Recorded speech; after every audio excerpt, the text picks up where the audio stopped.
Bismillahirrahmanirrahim. Assalamualaikum warahmatullahi wabarakatuh. Allahumma sholli ala Muhammad wa ala ali Muhammad kama shallaita ala Ibrahim wa ala ali Ibrahim wa barik ala Ibrahim fil alamin innaka Hamidum Majid.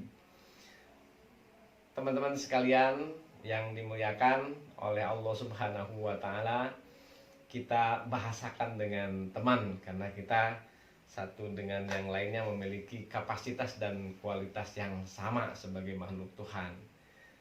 Teman-teman sekalian, dalam menjalani hidup dan kehidupan yang harus kita pahami bersama adalah tentang hakikat atau bahasa kerennya dengan filosofi. Filosofi tentang manusia. Untuk apa manusia dilahirkan ke dunia? Ini penting yang harus kita pahami bersama dan harus ada di dalam jiwa dan pikiran kita. Karena ketika keimanan itu melekat kepada diri kita, maka kita akan semakin dekat dengan yang Maha Kuasa. Ada sebuah hadis Rasulullah Shallallahu Alaihi Wasallam, man arafa nafsahu faqad arafa rabbahu. Siapa yang mengenal dirinya, maka dia akan lebih kenal dengan Tuhannya. Nah, tentang jiwa kita, pikiran kita, tubuh kita itu memiliki filosofi, memiliki dasar kenapa kita dilahirkan. Allah Subhanahu wa taala berfirman, "Wa ma khalaqtul jinna wal insa illa liya'budun." Tidak aku ciptakan jin dan manusia kecuali untuk beribadah kepadaku. Demikian gambaran secara garis besarnya seperti itu. Kita tidak dilahirkan oleh Allah Subhanahu wa taala kecuali untuk beribadah kepadanya. Nah, ibadah ini memiliki makna yang luas. Kita sejak bangun pagi sampai ke siang, sampai ke sore, sampai ke malam, sampai ke sepertiga malam, sampai ke pagi lagi, itu penuh dengan aktivitas yang kita jalani, baik aktivitas rohani maupun aktivitas jasmani. Bagaimana biar semuanya itu masuk dalam kategori ibadah?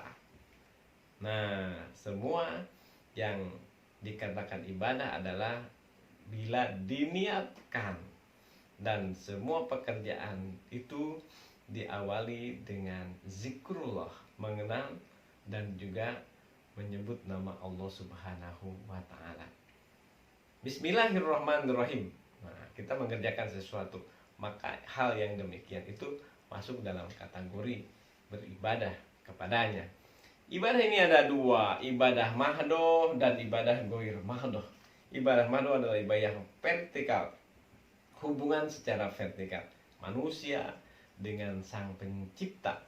Apa yang diinginkan, apa yang diperintahkan, apa yang diharapkan, ini tidak boleh, tidak harus kita jalani dan ikuti. Dengan demikian maka kita termasuk orang-orang yang beriman, taat, tunduk dan patuh kepadanya. Ketika sebuah perintah yang diberikan kepada kita kemudian kita lalai, kita tidak melaksanakan, apalagi kita menentangnya, maka kita pun terkena status orang-orang yang tidak tunduk, orang-orang yang tidak taat, orang-orang yang menutup diri. Dia adalah orang-orang yang sungguh merugi di kemudian hari. Ini digambarkan oleh Allah Subhanahu wa taala di banyak ayat di dalam Al-Qur'an. Nah, kita tidak ingin melebar ke arah sana. Yang jelas, yang terpenting adalah bagaimana kita menjalani hidup dan kehidupan ini mendapatkan barokah, mendapatkan nikmah, mendapatkan keselamatan di dunia wal akhirah. Tentunya kita menjalani apa saja yang telah diperintahkan dan menjauhi semua yang telah dilarang.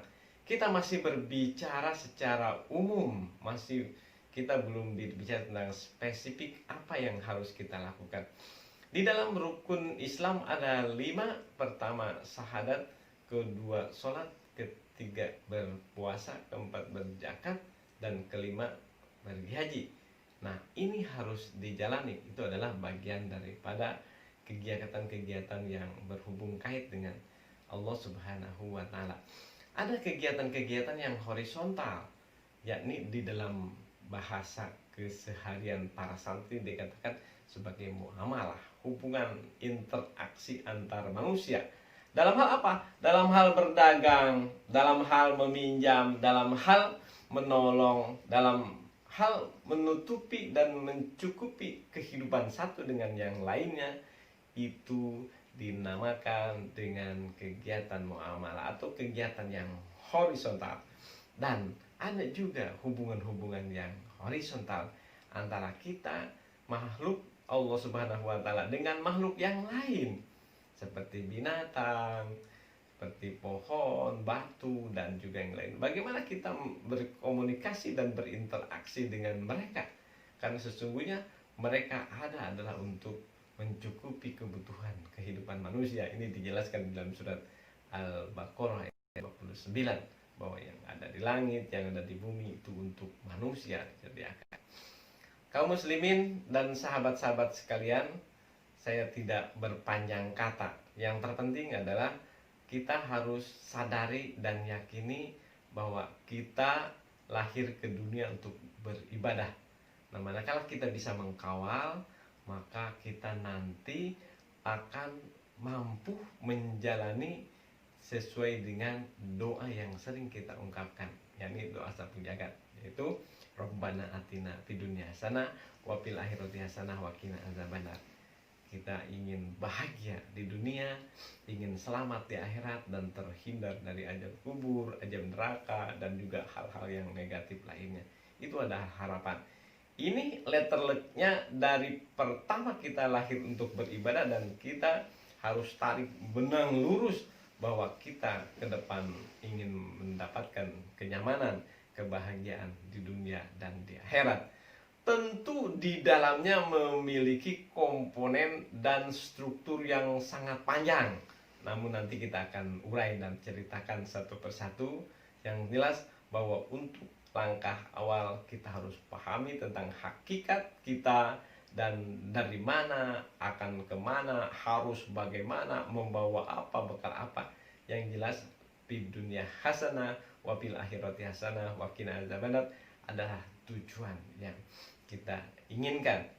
Karena itu kita berdoa kepada Allah Subhanahu wa taala, kita diberikan kehidupan yang husnul khotimah. Sebagai apapun kita di dunia dalam perjalanan, namun ditutup dengan sebuah kisah yang sangat menyenangkan, yaitu husnul khotimah, di ujungnya yang memiliki kebaikan dan kebagusan di hadapan Allah Subhanahu wa taala. Demikian, mudah-mudahan bermanfaat untuk bisa kita jalankan bersama. Wa tawassaw bil haq wa tawassaw bis shawab. Assalamualaikum warahmatullahi wabarakatuh.